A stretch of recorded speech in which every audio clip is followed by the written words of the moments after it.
सभी को मेरा नमस्कार। मैं श्रीमती पूजा पाठक, शासकीय उच्चतर माध्यमिक विद्यालय भैंसमा से, जिला कोरबा, आज यहाँ कक्षा 11वीं के गणितीय विवेचन को लेकर प्रस्तुत हूँ। इस गणितीय विवेचन अध्याय में हम वाक्य, तर्क, इन सब के बारे में जानेंगे। अच्छा, तो बच्चों बताइए, क्या आप जानते हैं कि तर्क क्या होता है? बताइए बताइए, यहाँ पे किसको पता है? तो सोचने की बात मतलब जब किसी वाक्य को सुनने पे हमारे दिमाग में कुछ ना कुछ आए, हम उसके बारे में कुछ ना कुछ सोचते हैं। किसके आधार पे? ज्ञात तथ्यों के आधार पे या वैज्ञानिक दृष्टिकोण से, तो हम इसे क्या बोलते हैं?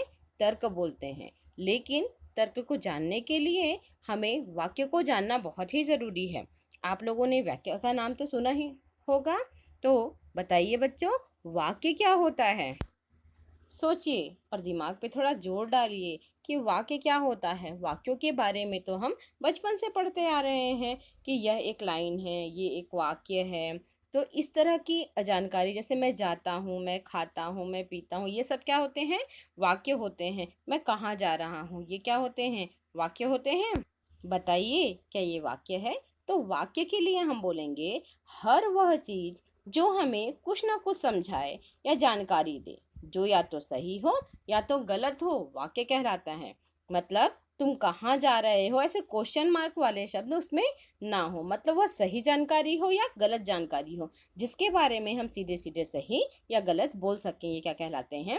वाक्य कहलाते हैं। मतलब किसी ज्ञात तथ्यों के आधार पर या वैज्ञानिक दृष्टिकोण से, तो इन्हें हम क्या कहते हैं? कथन कहते हैं। और इन कथनों को ही हम गणितीय भाषा में इसे क्या कहते हैं? स्टेटमेंट कहते हैं। स्टेटमेंट अब समझ में आया सबको कि वाक्य और कथन क्या होता है। ठीक है, इसके लिए कुछ उदाहरण देखते हैं। जैसे हमने बोला गंगा एक पवित्र नदी है, बताइए क्या ये सही है? मतलब गंगा का नाम सुन के ही हमें पता चलता है कि गंगा क्या है? पवित्र नदी है। जी हाँ, ये बिल्कुल सही चीज है, सही कथन है कि गंगा एक पवित्र नदी है। दूसरे में आते हैं कि लाल किला दिल्ली में है। बताइए, आप सभी लोगों को मालूम होगा कि लाल किला कहीं एक जगह ही हो सकता है, वो कहाँ है? दिल्ली है। अतः क्या होगा? यह सही कथन होगा। अगला, तुम कहाँ जा रहे हो? इसको देखने पे हमको क्या है कि ये क्वेश्चन मार्क है, सही या गलत का पता नहीं चल रहा है, अतः हम इसको बोल सकते हैं ये कथन नहीं है।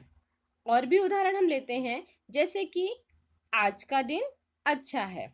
अब बताइए, दिन अच्छा होता है क्या? जी नहीं। किसी के लिए किसी का काम अच्छा हुआ तो उसके लिए दिन अच्छा है, किसी के लिए बुरा काम हुआ, मतलब ज्यादा प्रॉफिट नहीं हुआ, तो उसके लिए बुरा दिन है। तो इसलिए काम दिन अच्छा नहीं होता है, उनको काम अच्छा होता है। तो क्या होता है? काम अच्छा होता है। इसलिए हम इसे बोलेंगे यह कथन नहीं है। अब हम देखते हैं कि वास्तव में वाक्य क्या होता है। यदि किसी वाक्य से यह स्पष्ट हो कि वह सत्य है या असत्य है, तो उसे कथन या वाक्य कहते हैं। सबको स्पष्ट हो गया? मतलब जो बोले जाने वाला कथन है उसको पता चलना चाहिए कि या तो वो सही होगा या तो वो गलत होगा। अगर हमें कोई दुविधा हो, मतलब हो भी सकता है या नहीं भी हो सकता है, या अज्ञात हो, हमें पता ना हो, तो वो कथन के अंतर्गत नहीं आता है, तो उसे हम कथन नहीं कहेंगे। ठीक है, तो प्रत्येक कथन वाक्य होता है, परंतु प्रत्येक वाक्य कथन नहीं होता है। इसका मतलब सीधा सीधा यह है, अगर कोई भी वाक्य, जैसे मैं जाता हूँ, मैं खाता हूँ, ये सब चीजें क्या है? वाक्य है। लेकिन जरूरी नहीं है कि यह क्या हो? कथन भी हो। कथन होने के लिए हाँ या ना में आंसर जरूरी है। ठीक है, अब हम कुछ उदाहरण देखते हैं जिससे हमें और भी पता चलेगा। जैसे मैंने बोला 25 एक सम संख्या है। हमें ज्ञात है कि 25 क्या है? एक सम संख्या नहीं है, बल्कि ये क्या है? एक विषम संख्या है। अतः यह क्या होगा? कथन नहीं होगा। हमें पहले से मालूम है, यह ज्ञात तथ्य है हमारे पास, ये इसलिए क्या होगा? कथन नहीं होगा। अब देखिए, x धन 5 बराबर 7। यहाँ पे x का कोई मान है क्या? नहीं है। हमें x का मान ही नहीं पता तो हम कैसे बताएंगे यह सही है कि गलत है? इसलिए यह भी कथन नहीं होगा। क्योंकि दिए गए समीकरण की सत्यता की जांच नहीं की जा सकती है जब तक x का कोई निश्चित मान ना दिया हो, अतः यह कथन नहीं होगा। ठीक है। आइए बच्चों, अब हम कथन संबंधी कुछ नियमों के बारे में जानते हैं कि कथन के लिए भी कौन कौन से नियम होते हैं। ये नियम 3 प्रकार के होते हैं जिनके बारे में हम आइए पढ़ते हैं। पहला है तत्समक नियम, दूसरा है अपवर्जी मध्यमान नियम और तीसरा है अवरोधी होने का नियम। अब इनके बारे में एक एक करके हम जानेंगे। पहला तत्समक नियम, कोई भी प्रयुक्त कथन अथवा उसका संकेत किसी समस्या के प्रारंभ से अंत तक अर्थ रखता है, इसे हम क्या बोलते हैं? तत्समक नियम कहते हैं। दूसरा है अपवर्जी मध्यमान नियम, इसके बारे में जानते हैं। कोई भी तर्क वाक्य या तो सत्य होता है अथवा असत्य होता है। मतलब सत्य होगा तो वो असत्य नहीं हो सकता और असत्य होगा तो वो कदापि सत्य नहीं हो सकता। ये क्या है? अपवर्जी मध्यमान नियम है। मतलब या तो सत्य होगा या तो असत्य होगा। तीसरा नियम है अवरोधी होने का नियम। मतलब कोई भी तर्क वाक्य सत्य और असत्य एक साथ नहीं हो सकता। जी हाँ, मतलब या तो सत्य होगा या तो असत्य होगा, दोनों ही एक साथ नहीं हो सकता। तो ये तीनों किससे संबंधित हैं? हमारे वाक्य से संबंधित हैं। यह तीनों नियम पालन करने वाले वाक्य ही तर्क वाक्य कहलाते हैं।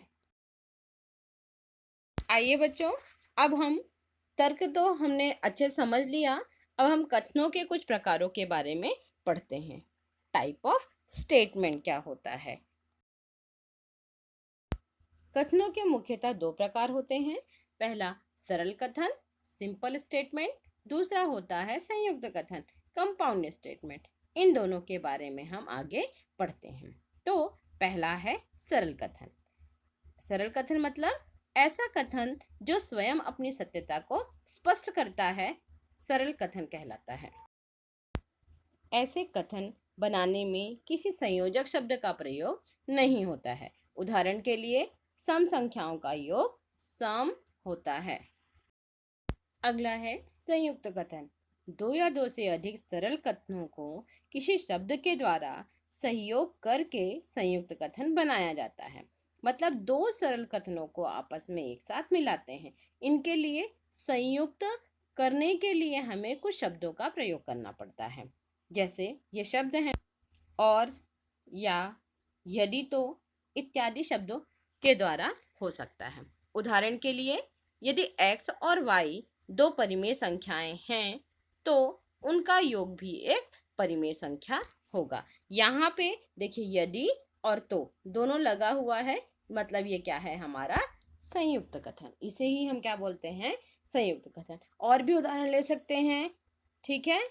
जैसे राम और श्याम दोनों स्कूल जाते हैं। इस प्रकार से और शब्द का भी प्रयोग करके कथन संयुक्त कथन बनाए जा सकते हैं। धन्यवाद।